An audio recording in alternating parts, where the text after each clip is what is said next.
Senhor esteja convosco. Ele está no meio de nós. Proclamação do Evangelho de Jesus Cristo segundo João. Glória a vós, Senhor. Naquele tempo, disse Jesus aos seus discípulos: Como meu Pai me amou, assim também eu vos amei. Permanecei no meu amor.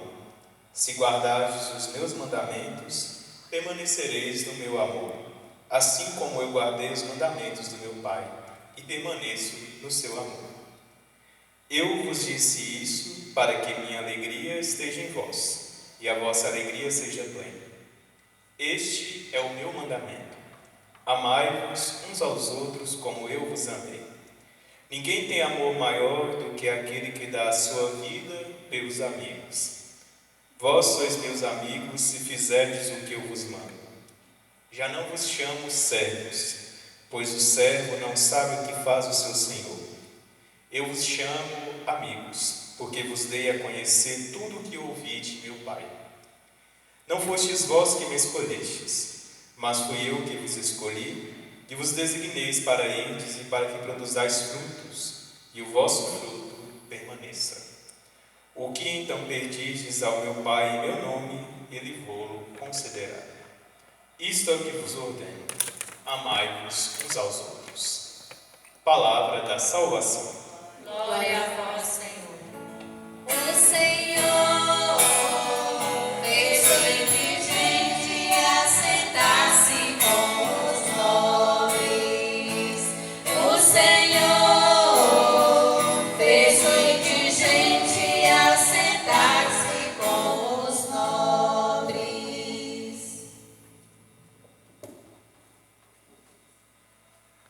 Na Sagrada Escritura, o número representa um ensinamento e ele está ligado a toda essa realidade que este ensinamento pode lhe trazer. Exemplo disso são alguns números muito recorrentes na Sagrada Escritura. Quando se fala, por exemplo, de 10, está falando da grandiosidade, da imensidão de alguma coisa. O 10 para o povo semítico, o povo hebreu, significa que a contagem ela se reinicia, é um novo começo de uma nova amplitude. E por isso todos os números próximos que variam, que acrescentam outros zeros, 100, 1000, 10.000, significam também essa imensidão, essa amplitude. Outro número também muito recorrente é o número 6, que significa imperfeição. Já dissemos aqui outras vezes, como quando Jesus diz para aquela mulher no poço ali de Jacó, que ela tinha 5 maridos e o 6º não era seu. Significava a imperfeição da realidade que ela estava vivendo.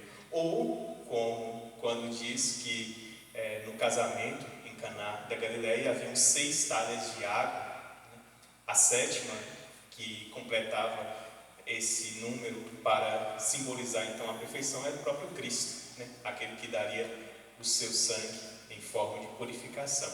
Então o número ele tem toda uma simbologia, e é claro que tudo isso que a gente está dizendo não aqui esgota essa simbologia para o povo daquela época. Há muitas outras interpretações que podem ser feitas acerca dos números. Estamos dizendo isso porque nós ouvimos hoje na liturgia, e principalmente na primeira leitura, a escolha de Matias para se juntar aos outros 11 e se tornar mais um dos apóstolos, e retomar então o número de 12, o número dos apóstolos. Por quê? Os 12 significam aqui as 12 tribos de Israel, as 12 colunas do templo. O número 12 simboliza aquilo que não pode ruir, aquilo que continua, que tem a sua firmeza, sua solidez. O grupo dos apóstolos não podia ser 11, não podia ser 10, não podia ser 13. Deveriam ser 12, como o próprio Cristo os escolheu. E claro, Cristo não escolheu os 12 para que um o traísse, ou para que mais negassem o seu nome. Ele escolheu 12 justamente para mostrar que a coluna da sua igreja estava solidificada sobre uma fé que também era firme, na firmeza da palavra de Deus, dos seus ensinamentos.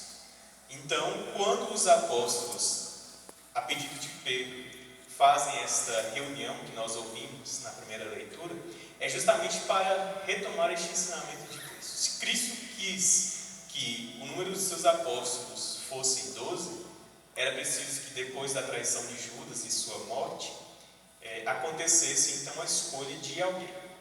E aí vem um cuidado muito grande, para a gente entender a grandeza do nome e da função, né, do apóstolo. Porque entre aqueles que seguiam, não era qualquer um que podia ser chamado de apóstolo. Por isso, há entre eles um pequeno pleito, né, uma eleição, para ver quem seria o novo apóstolo que ocuparia o lugar de Judas.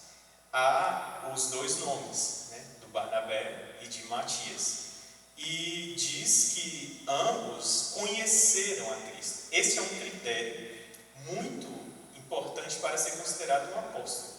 Ele deve ter conhecido, convivido com Jesus. Então ninguém que se declara apóstolo, né, e que não tenha convivido com Jesus, né, que não tenha andado junto com ele, né, nos lugares ali, logo, né, na época de Jesus, não pode ser declamado, né, aclamado, melhor dizendo, apóstolo.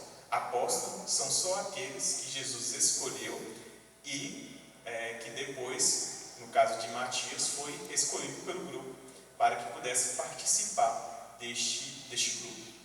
Todos nós que somos discípulos de Jesus, nós nos aproximamos dele e somos chamados a viver o apostolado. É diferente, né? O que é o apostolado? O apostolado são algumas missões que nós recebemos oriundas dos apóstolos. Os apóstolos são as colunas firmes da igreja. E nós, então, a partir dele, somos chamados a viver este apostolado. E o que significa isso? Significa que nós devemos transmitir esta verdade de Jesus com a mesma coragem, com a mesma ousadia, com o mesmo sentimento de proximidade com o Senhor, como os apóstolos fizeram. Mas isso não nos qualifica a sermos chamados de apóstolos.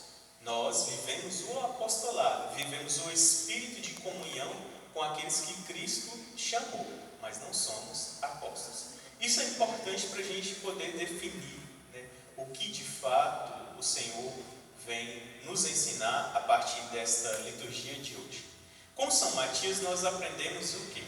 E com a sua eleição aqui para ser um apóstolo. Aprendemos que nós precisamos ter esta consciência de que é Deus que nos guia, de que nós precisamos fazer a sua vontade, fazer com que a sua graça se expanda aos corações.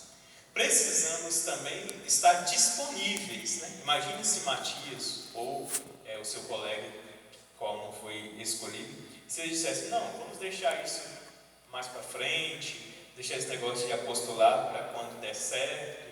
Não, eles disseram este sim a Deus. E também, né, ter a humildade de reconhecer que nós fazemos a vontade de Deus e não que Deus faz a nossa vontade. Quantas vezes a nossa oração ela é inversa, né? Nós meio que exigimos a Deus, meio que nós dissemos, olha Deus, você tem que fazer isso e isso na minha vida. Quantas vezes nós não nos colocamos na situação de escuta da vontade de Deus? E esse tempo que estamos vivendo é muito próprio para isso, para a gente poder reaprender, reeducar a nossa fé. Que a nossa fé não seja baseada apenas em sinais concretos, né? Em sinais visíveis da graça de Deus, Como quando dissemos, nós estamos livres, né, de tal mal em nossa vida, Deus está conosco porque Ele nos separou, que nós somos mais fiéis, né? Será que todas as pessoas que morreram de determinada causa, elas não tinham fé? Será que todas as pessoas que contraíram determinada doença, elas não seguiam a Deus? É muita presunção nossa acharmos que nós somos preservados por Deus porque nós somos melhores que as outras pessoas, porque nós temos mais fé que os outros. É muita presunção nossa achar que a graça de Deus, ela só age na nossa vida e não age na vida do nosso irmão, da nossa irmã. Nós devemos ter sim uma fé convicta de que Deus nos protege, nos guarda e nos guia, mas também protege, né? E protegeu tantos outros que por questões físicas, por questões biológicas também pereceram. Protegeu, amou e ainda continua amando a cada um deles. Não é porque nós somos atingidos pelos males que Deus nos deixou de amar.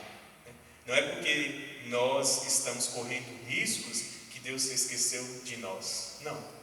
Significa que nós estamos, claro, perecendo por causa da nossa natureza física, da nossa natureza biológica. Mas significa que nós precisamos aprender de Deus, aprender do seu amor bondoso e generoso, que tudo que Ele faz para nós é plano de salvação. Mas, claro, Deus não interrompe a nossa caminhada natural. Deus não interrompe, né, a nossa dimensão biológica, nossa vida. Então, a gente precisa ter esse cuidado muito profundo para não ter uma fé supersticiosa, né? Uma fé baseada no sincretismo. Se eu fizer essa porção, se eu fizer essa magia, eu vou ser curado, eu vou ser preservado. A fé não é magia. A fé não trabalha com porções, né? A fé trabalha com realidade concreta, né? Quantos santos e santas de Deus, né, em momentos difíceis, há poucos dias nós falávamos de Santa Catarina de Sena, ao invés de querer fazer com que tudo fosse evitado em suas vidas, eles foram atrás para cuidar daqueles que mais necessitavam. Então é um grande ensinamento para nós, né? Não que nós devemos correr riscos, não que nós não devemos amar a nossa vida, claro, né? Nós devemos preservar a nossa vida, nós devemos amar mais, nós devemos ter essa comunhão com Cristo, mas nós também não podemos nos achar melhores do que aqueles que sofrem, não podemos nos achar melhores do que aqueles que são vulneráveis. Ao contrário, né? São eles que espelham a grandeza de Deus, pois o próprio Cristo, Senhor, nos ensinou que foi com a sua total doação à vontade de Deus que Ele, nas suas dores, nas suas chagas, nos ensinou aquilo que é a verdadeira humanidade. Que nós também possamos aprender isso, a viver essa comunhão com Deus nas alegrias, sim, nos momentos de confraternização, nos momentos de felicidade. Como é importante nós reconhecermos os bens que vêm de Deus. Mas também devemos entregar a Deus todos os sofrimentos, entregar a Deus todos os riscos que nós corremos, entendendo que também a nossa vida não pertence a nós, mas pertence àquele que nos criou. E entendendo isso, nós teremos um amor pela vida, não um amor pela nossa vida. Há uma diferença muito grande nisso, porque quando nós nos amamos verdadeiramente, nós amamos o nosso irmão. Mas quando nós amamos apenas o nosso ego, nós somos egoístas, nós somos pessoas mesquinhas, pobres espiritualmente.